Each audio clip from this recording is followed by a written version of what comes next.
invocação ritual e meditação, e como essa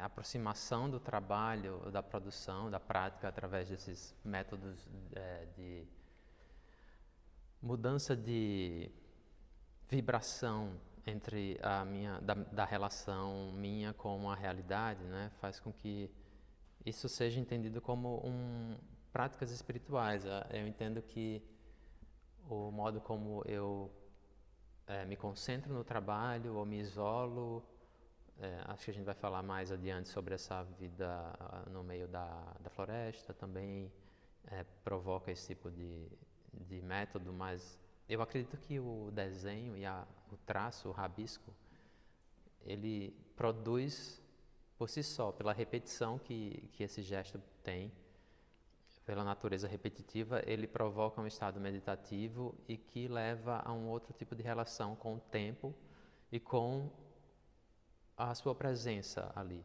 Então, eu entendo que a prática do desenho faz com que você tenha acesso a um tipo de prática espiritual que é muito antiga e presente há muito tempo. Então como a parte da minha rotina de trabalho envolve um estado de concentração profundo nesse gesto que se repete, e muitas vezes também envolve o isolar-se e estar no meu ateliê, que é no meio da Mata Atlântica, próximo a São Paulo, que faz com que também isso são práticas muito registradas na história de alterações espirituais, de chegada a êxtases espirituais, como o isolamento, a repetição. Eu entendo que isso leva a níveis de concentração com o que você está fazendo, que podem ser entendidos como esses alteradores de vibrações na realidade e, ao mesmo tempo, como acessos a sentidos que possam estar presentes, mas que não se fizeram visíveis até ali no nosso modo rotineiro de estar presente no mundo. Então, essa possibilidade de acesso através dessas práticas faz com que eu entenda a presença do que a gente entende como espiritual, espiritualidade no trabalho.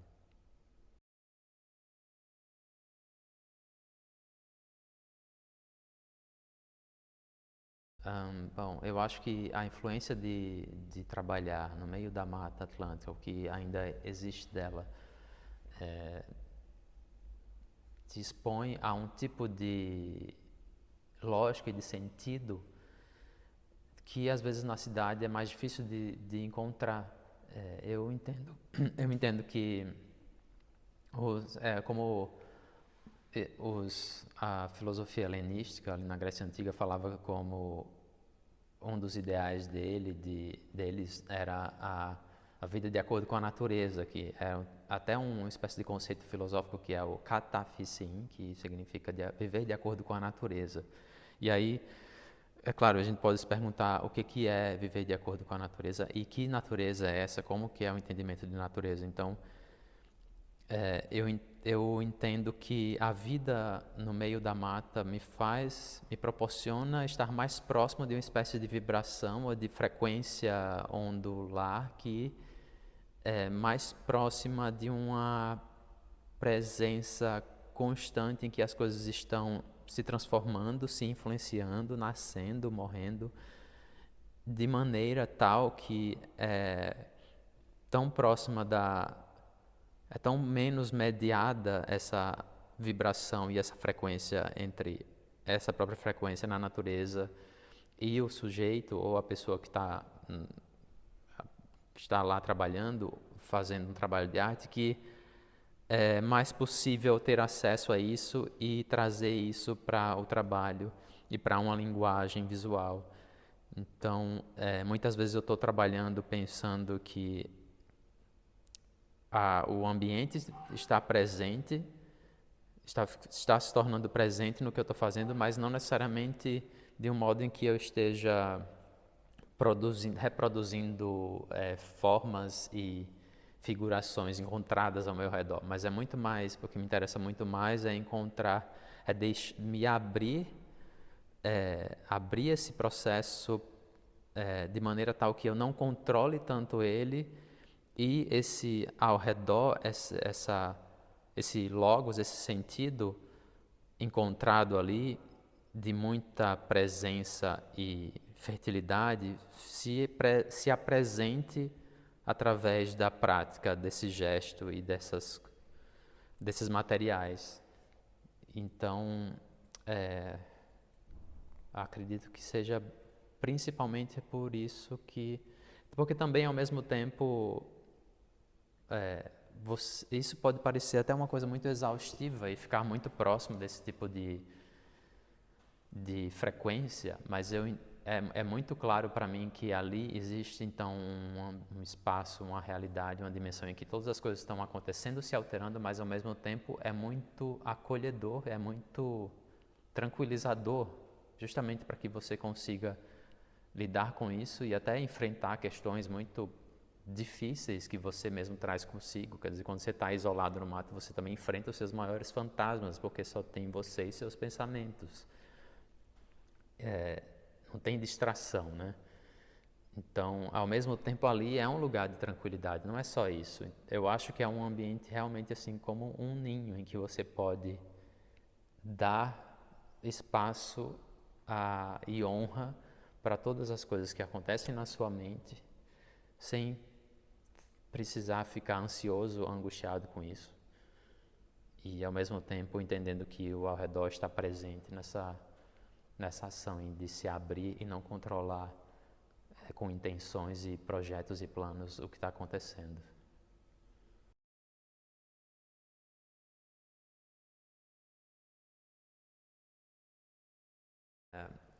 Os trabalhos, talvez eles tenham essa intencionalidade de desafiar essa economia da atenção na medida em que eles também estão disputando por atenção, mas eles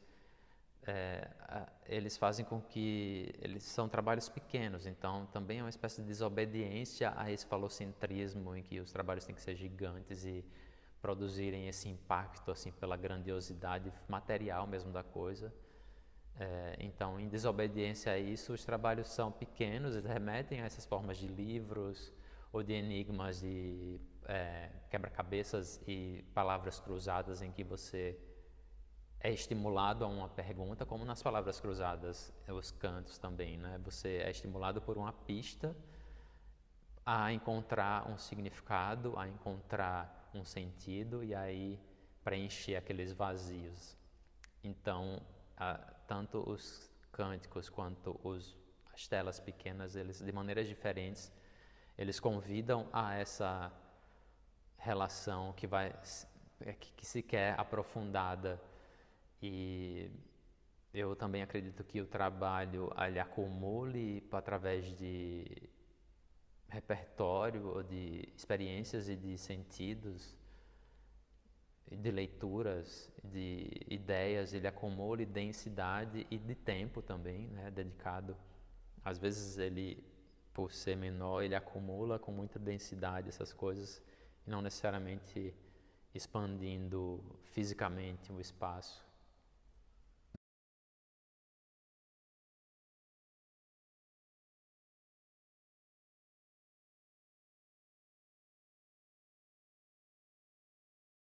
A coexistência de tantos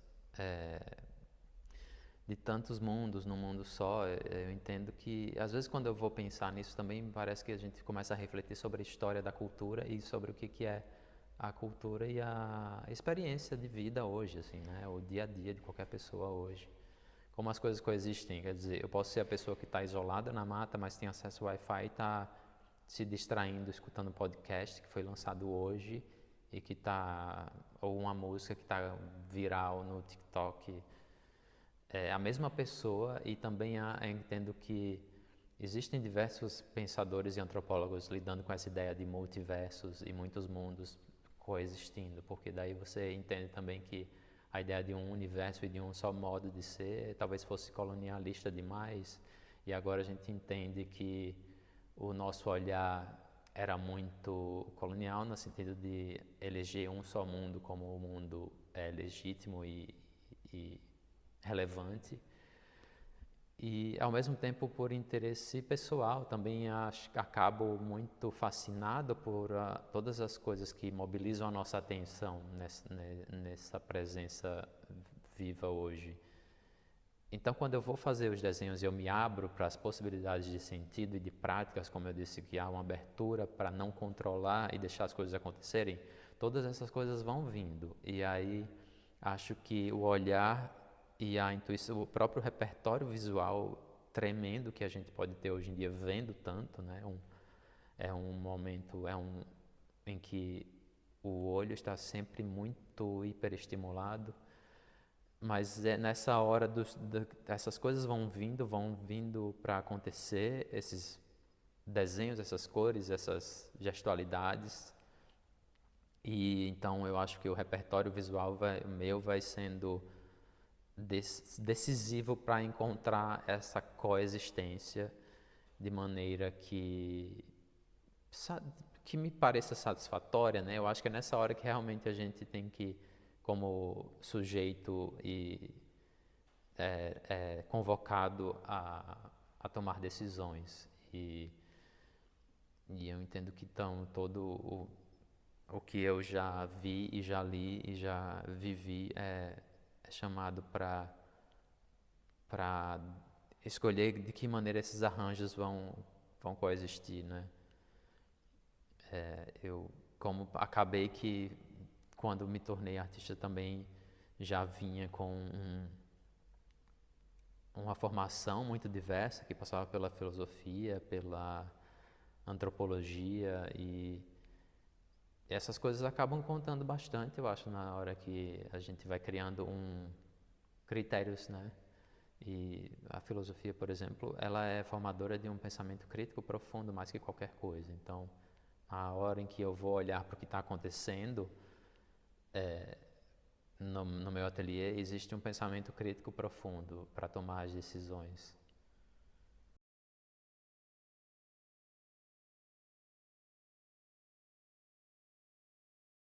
Eu, eu queria dizer que antes de me tornar artista eu me entendia como escritor e isso era muito fundamental na minha identidade, no reconhecimento como sujeito no mundo. E aos poucos eu acho que a própria escrita foi se refletindo, se perguntando, assim como nós podemos tomar essa espécie de autoconsciência, como se a prática da escrita fosse tomando autoconsciência na minha vida, e ela, ao se perguntar, ela percebeu que ela também não era tão garantida assim. E nessa medida eu fui entendendo que talvez a escrita tivesse se tornado um pouco obsoleta e tivesse chegado ao seu próprio limite. E muitas vezes também eu acabo entendendo o mundo, assim, criando uma espécie de ficção científica em que a gente está na transição do mundo em que a palavra era fundamental e ela vai se transformando em visualidade de novo, talvez o que fosse acontecer, talvez o que acontecesse antes das palavras, dos alfabetos. E ela vai voltando a ser também obsoleta na medida em que os símbolos e as imagens vão se superpondo, se sobrepondo às palavras. E porque também na medida em que eu fui perguntando sobre a relevância da escrita na minha vida e entendendo que talvez ela não fosse relevante, mas existia ainda o desejo e a prática, assim como quando você tem músculos no corpo, mas que eles não são mais usados para caçar ou para correr de predadores. Fica a necessidade de praticar alguma coisa e eu entendo, e muitas vezes também como os sentidos daquilo, sobre o que eu escrevia. Essa pergunta ela também era paralisadora no sentido de que existia o desejo de escrever, o desejo de algo, mas não era necessariamente aquilo o tema que estava sendo dito.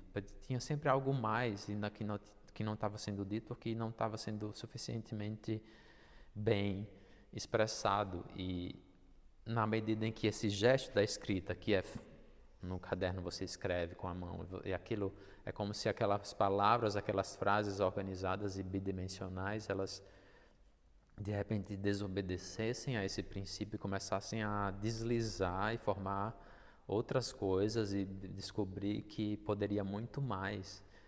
Então, para mim, eu carrego muito comigo essa ideia de que às vezes parece que eu ainda estou escrevendo, mas é uma espécie de escrita inaugural, como se eu estivesse lidando o tempo inteiro com a invenção de uma linguagem própria e que eu estou sempre diante dessa fonte e entrando nessa fonte para interagir e brincar, principalmente, para que eu aprenda a balbuciar essa linguagem nova em que já não são necessárias as palavras e que isso pode ser muito libertador e, ao mesmo tempo, também uma aventura.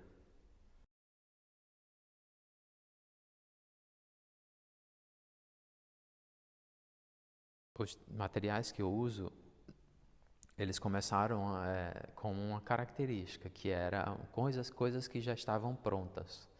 O papel, a caneta, os marcadores. Eu não lidava com misturas de tintas, era pegar a caneta e ficar diante do desenho. E isso é uma ferramenta que te proporciona um acesso muito pouco mediado ao que está acontecendo nas ideias, né? No pensamento e na consciência e tal, porque você elabora pouco, você tem pouco tempo para ficar misturando e decidindo, é só a caneta, os lápis e o papel. Então, ao mesmo tempo, a vida industrial que a gente vive e de muito consumo, de disputa pelo nosso desejo como consumidores circulando pelo mundo, proporciona o acesso a uma infinidade de materiais assim. Então, se são canetas, tem infinitas possibilidades de caneta, infinitas possibilidades de lápis de cor, mas são cores prontas. Então, é também um jeito de pegar essas coisas muito massificadas e transformá-las de algum jeito em ferramentas. Só que depois eu também comecei, alguns amigos começaram a me dar tintas quando eu comecei a desenhar. E eu comecei a usar aquilo de vez em quando, mas eu entendo que não tem hierarquia de materiais ali. Muitas vezes eu prefiro lidar com a caneta porque ela também assim tem essa exatidão, ela tem essa imediatez. Mas às vezes a mistura de tinta também pode ser interessante, divertida e trazer texturas e também trazer aventuras novas. Acho que assim como as referências e a multitude de coisas estão presentes na superfície do trabalho, os materiais também vão se acumulando, como tudo que é possível de usar hoje em dia, às vezes até escultura, né, tridimensional. E então isso também essa aglutinação também está presente no uso dos materiais.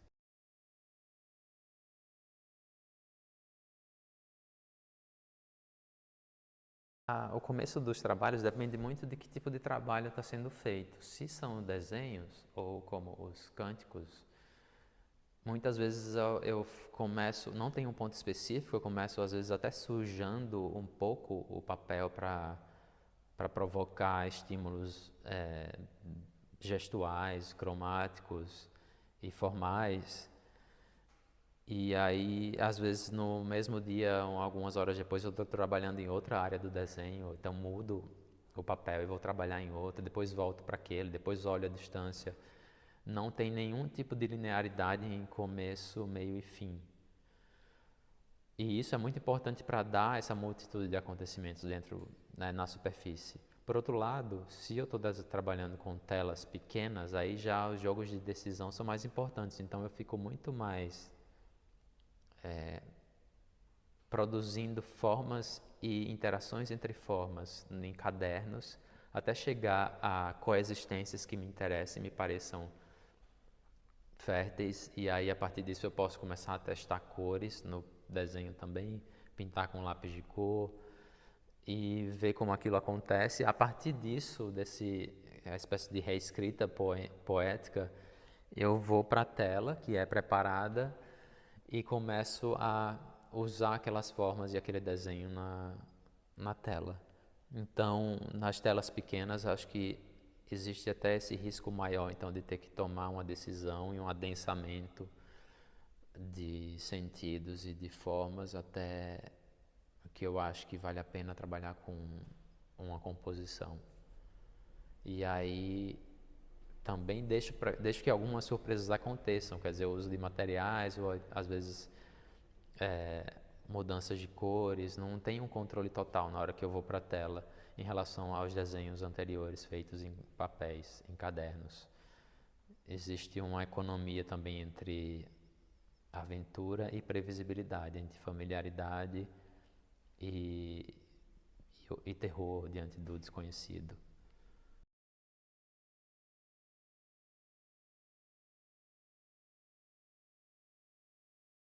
Esse sentido da,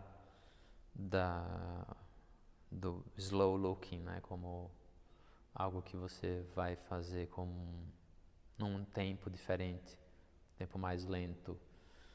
Isso eu acho que é importante para mim no sentido de que também existe uma espécie de slow making, uma lentidão no fazer e uma crença de que o tempo presente no trabalho ele também é um agente, né? O tempo, quanto mais tempo passar com o trabalho, mais ele pode se presentificar como uma força dentro do trabalho, porque vai acumular mais acontecimentos, mais experiência. Muitas vezes eu vejo essa presença e entendo que ela foi importante, ela está ali e ela é importante. E ao mesmo tempo, o olhar lento, talvez ele seja provocado a fazer isso. Claro que não tem nenhum controle, né, de como que a pessoa vai olhar para o trabalho, mas eu entendo que a presença justamente desse tempo estendido é como se ele também chamasse a pessoa que está olhando o tempo, esse mesmo tempo, né, na pessoa que está olhando, para que esses dois tempos se encontrem e interajam. E o tamanho, a escala, né, a escala é muito manual, a escala das coisas que acontecem nos desenhos é muito íntima, de alguém que está debruçado sobre aquilo. Isso também provoca a presença dessa lentidão, dessa extensão do tempo para quem está vendo também, né? Porque daí você tem aquela sensação de que alguma coisa muito pequena está acontecendo e aí você chega muito perto e chega muito, muito próximo e começa a se relacionar de maneira muito íntima com o trabalho.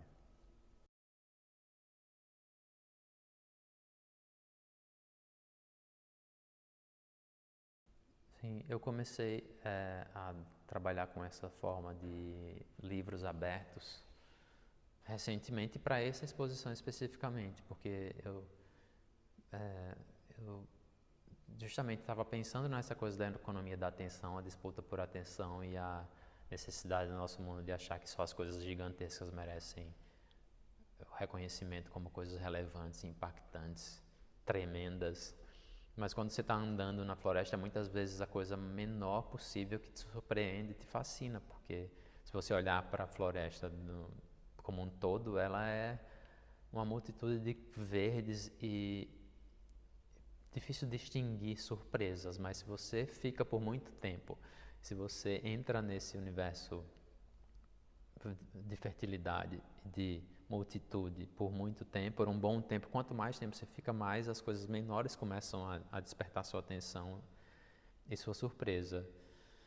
E, ao mesmo tempo, o gesto da leitura, ele é um dos mais íntimos que eu posso imaginar, porque é quase como uma oração mesmo. Vou estar sozinho, mas também está acompanhado por algo silencioso, um objeto inanimado, mas extremamente poderoso como um livro.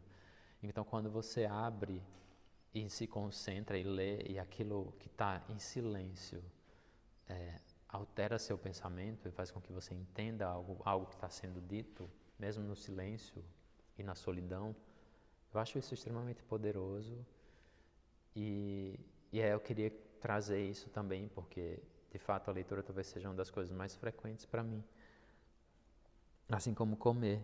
E ao mesmo tempo também tem essa ideia do livro aberto como alguma coisa, assim, quando a gente fala minha vida é um livro aberto, eu vou expor aqui, parece que é como uma flor aberta, com suas pétalas e seu cheiro, é extremamente explícito, né, e muito corajoso você abrir-se e expor o que está ali, porque antes estava fechado. Então, fixar essa abertura e expor o que está lá dentro é algo de tremenda intimidade, também justamente chama, eu acho que evoca essa relação lenta e entregue com o trabalho.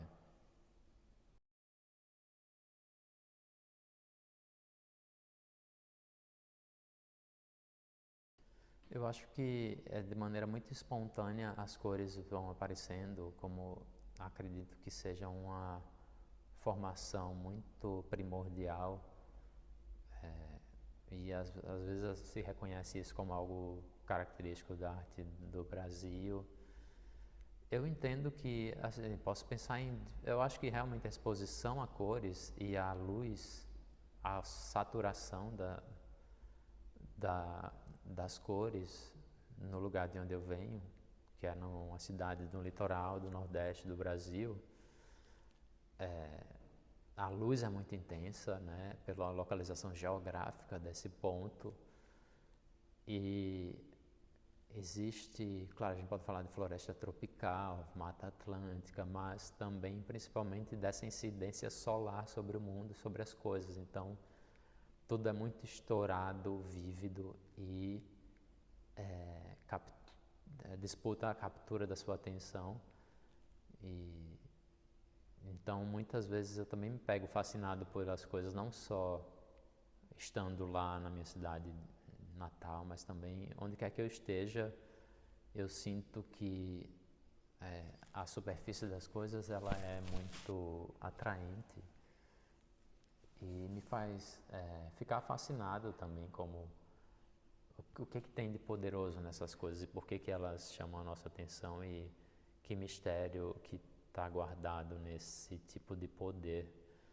Então, quando eu vou escolher as cores, eu acho que é muito espontâneo, eu não estou decidindo necessariamente o que eu quero racionalmente para ali, mas é uma espécie de conhecimento e de aprendizado que vem por outro sentido e outra lógica que não é essa hiperracional. Então, e muitas vezes está lidando mais com fascínio, com paixões, né? De olhar, de olhar para as cores e ser chamado por elas. E aí o que se dá é um trabalho que vem de todas essas multitudes de muito estímulo.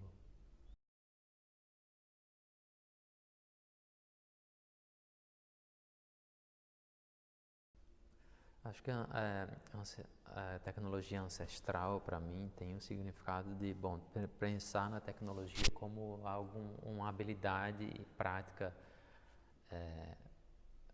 e o domínio dessa prática, né? Então, quando eu penso no desenho, eu entendo que é uma das coisas mais ancestrais que eu posso imaginar, né? Você fazer um traço em uma superfície. E aí, na medida em que você pensa sobre isso e entende que aquilo foi uma decisão ou a marcação da sua consciência, quando você faz aquele traço, você vê, bom, tá, alguém passou por aqui, ou então eu fiz esse traço, ou se você está passando por um lugar e tem um picho, uma pichação, uma tag de um grafiteiro, você vê que alguém passou ali e fez aquilo, então tem uma decisão nisso. E acho que quando você faz hoje um traço e olha para ele e fala, alguém esteve presente aqui, né? E se eu fizer outro traço, eu estou decidindo estar presente e mostrar a minha presença no mundo. E se eu faço isso várias vezes, eu estou decidindo e estou procurando que efeitos e que mistérios podem vir desse espanto que é eu decidi fazer isso e deixei uma marca e eu posso criar coisas a partir dessas decisões e depois algo pode acontecer a partir disso, né? Um trabalho aparece, uma criação. Eu entendo que isso lida muito com a autoconsciência, então eu entendo que é como se fosse definitivo para a formação da consciência. E ao mesmo tempo é esse gesto assim, que pode ser visto numa caverna, com uma pintura pré-histórica. Então, é nesse sentido que eu acho que é uma tecnologia ancestral e que ainda está muito ao nosso alcance.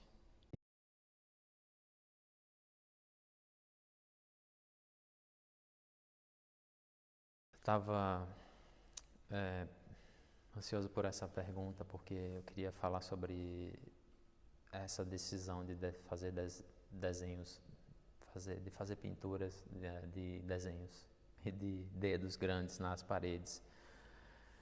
Eu acho que primeiro, bom, a gente vê muitos dedos nas pinturas medievais, né? Às vezes apontando para o bebê Jesus ali nos braços, no colo, recém-nascido, como alguma coisa muito importante. Os dedos apontam para aquilo, para a gente ver alguma coisa, assim, é como dando importância e ênfase para aquilo. E são mãos humanas, né? Então é um humano que está presente, mostrando alguma coisa ali que é impactante ou tremenda e ao mesmo tempo é como se porque está mostrando uma espécie de presença espiritual e divina, né? E que é o Filho de Deus ou o próprio Deus presente ali. Então eu fiquei pensando nesse dedo como esse poder de linguagem, que quando a gente também quer mostrar alguma coisa para alguém, aponta o dedo para outra coisa que está longe e a pessoa olha para essa outra coisa, ela entende que aquele gesto, ela não está mostrando o próprio dedo, mas é aquilo que está longe e que fica presente na hora que a gente, nesse acordo, entende que a gente vai pensar, olhar para aquela outra coisa que não está presente, mas fica presente no pensamento e no olhar. E então e que é alguma coisa que, por exemplo, um gato pode não fazer. Se você apontar, o gato pode só olhar para o seu dedo porque acha que você está mostrando só o dedo. E eu estava interessado nesse gesto como um gesto de linguagem também e de presença de alguma coisa que não está vista. Quer dizer, é quando a gente olha para esse dedo que aponta e a gente entra nesse acordo de enxergar aquilo que não está.